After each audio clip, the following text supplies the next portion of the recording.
Shakespeare's plays are possibly the most durable plays ever written. They continue to hold the stage after 400 years, and they're difficult to ruin.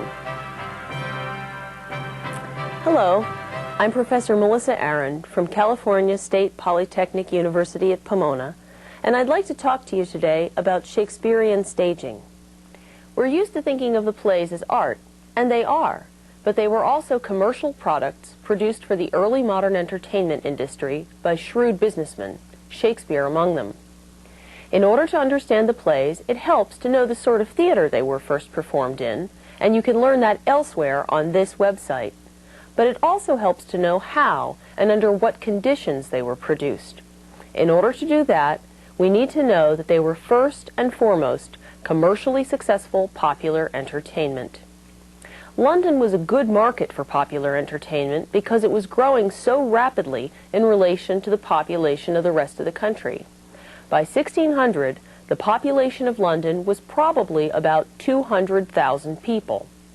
That might not seem like much in comparison to modern LA, but it was big enough to support an entertainment industry.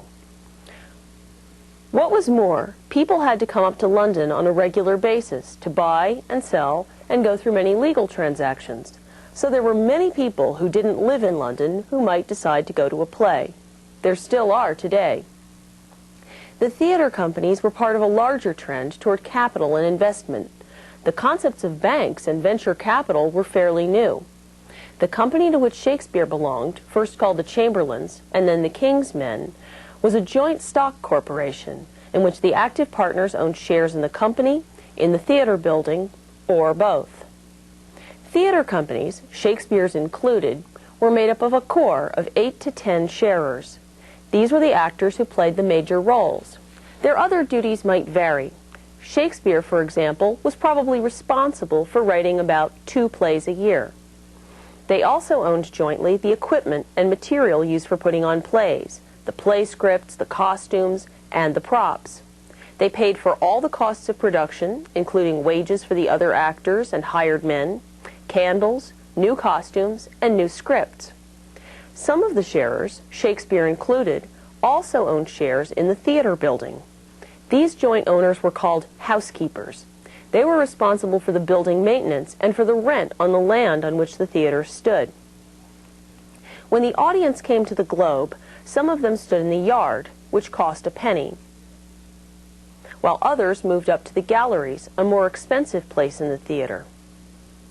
The company sharers took all the yard receipts and half of the gallery take, while the housekeepers split the remaining half of the gallery take.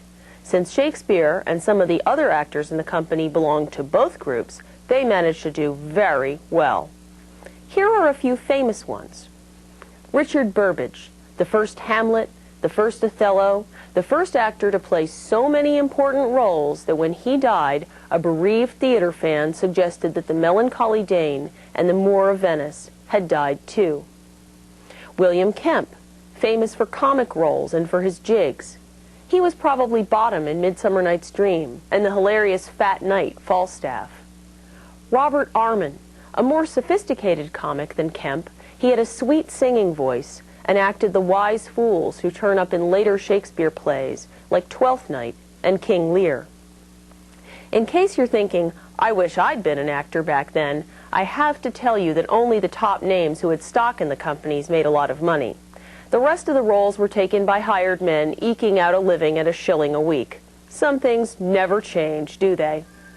The company also had to hire musicians to play songs, dances, and special effects, laborers who would do the heavy lifting, a stage keeper to keep the theater clean, a book holder who made sure everyone was where he or she was supposed to be, and some women who kept the costumes in good order and took the admission money, among other jobs. One thing the women didn't do is perform, not because it was illegal, but because, believe it or not, the audience just didn't care for it. The women's parts were played by apprentices, boys, and even young men whose voices hadn't yet broken. It may seem hard to believe that boys could have acted women's roles so convincingly, but when you know that there were whole companies in which boys played all the roles, from young lovers to little old men, it seems a little more understandable. If you've already seen the film on the Globe on this site, you know that the actors didn't have scenery. They did, however, have big important props for royalty: tombs, lions, skins, trees, chariots, and whatever else the plot called for. We know this because a theater manager named Philip Henslow made a list of his prop inventory, and through a series of accidents, this little scrap of paper survived long enough for it to be copied by someone who realized how important it was. The costumes were very expensive, and every effort was made to secure the bests. Sometimes servants sold their master's cast-off finery to the players, sometimes they simply made it, and sometimes it must have come in useful that at least one theater manager also owned a pawn business. Unclaimed fancy dress went to the wardrobe department. In addition to providing something spectacular to look at, costumes gave a lot of information to the audience. Anyone watching a play could tell right away what social class and what occupation a character belonged to. A professor, like me for instance, usually called a doctor, would wear black flowing academic robes, probably with stains because he's absent-minded and patches because he's poor. Rival armies could be identified right away by their colors. Welshmen wore leeks in their hats, and so on. One little drawing of an early Shakespeare play tells us a lot about their idea of costuming. Here's a scene from Titus Andronicus. Notice that Titus is wearing old-fashioned Roman clothing, but the soldiers behind him are in 16th century army clothes, from the puffy breeches and the big axe he's carrying called a halberd. Tamara, queen of the Goths, and her sons Chiron and Demetrius seem to be in yet another historical period. And standing behind them is one of the first African characters in Shakespeare, Aaron the Moor. They worked hard at costuming, but historical and cultural accuracy wasn't their long suit. Shakespeare's theater didn't have modern lighting, so they had to perform in the afternoon, or in the smaller indoor theaters with the use of candlelight. But don't assume that the early modern theater was quaint and old-fashioned, and that they didn't make much use of technology, because that wouldn't be correct. There were all sorts of special devices and effects. The hired men were responsible for making many of the sound effects and magic in the plays. One favorite was firecrackers set off when devils entered. Up above the stage, they rolled cannonballs down long wooden troughs to simulate thunder, and they also shot off cannon, either above the stage or in the back of the theater when the script called for it. If you've seen my other lecture on the Globe Theater, you know that cannon fire and a thatched roof don't mix, and that Shakespeare's company learned that the hard way. Other sound effects were produced by the musicians. We don't think of Shakespeare as musical theater, but perhaps we ought to. Most plays, especially comedies, have songs and dances written into them. Sometimes they're vital to the plot, like the dance at which Romeo and Juliet meet, or Desdemona's little willow song in Othello. Even without songs and dances, the musicians were needed to play flourishes when royal characters entered, or to shut up the audience at the beginning of the play. In addition to sound effects, music, and dancing, the audience loved stage fighting, violence, and lots of blood and guts.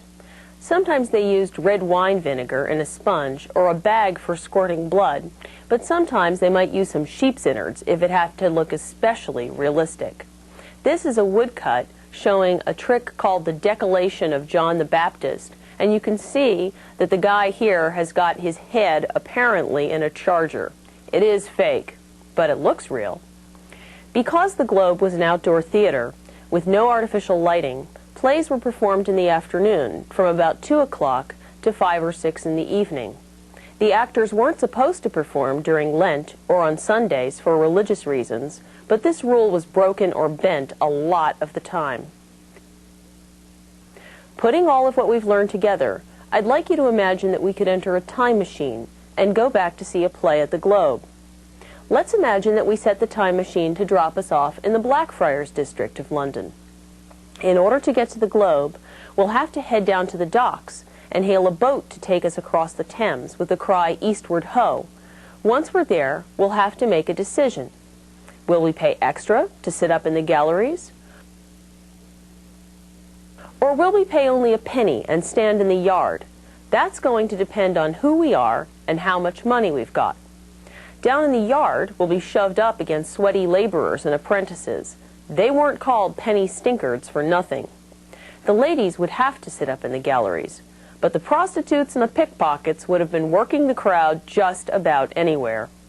Well, let's take our chances in the yard. Buy some snacks while you're at it. We'll get some apples and pears and nuts and wash it all down with ale. If the performance isn't very good, the cores and bottles can be used as critical commentary. Here come the musicians blowing a flourish, and now one of the actors strikes the wooden stage 3 times with a long stick. Ooh, that shut the audience up. For a while, anyway. It's a fast afternoon, isn't it? No intermissions, just lots of music and dancing and some incredible stage fighting by that guy Burbage, some silly gags and either a wedding or a whole lot of blood at the end. Either way, it's very satisfying, and either way, the actors give us a dance after the show. The performance ends, as a lot of Shakespeare plays do, with a strong hint to applaud and, of course, to come back again. Hope you come back again, too, to this website, to Shakespeare's plays, and I hope that you, too, will applaud.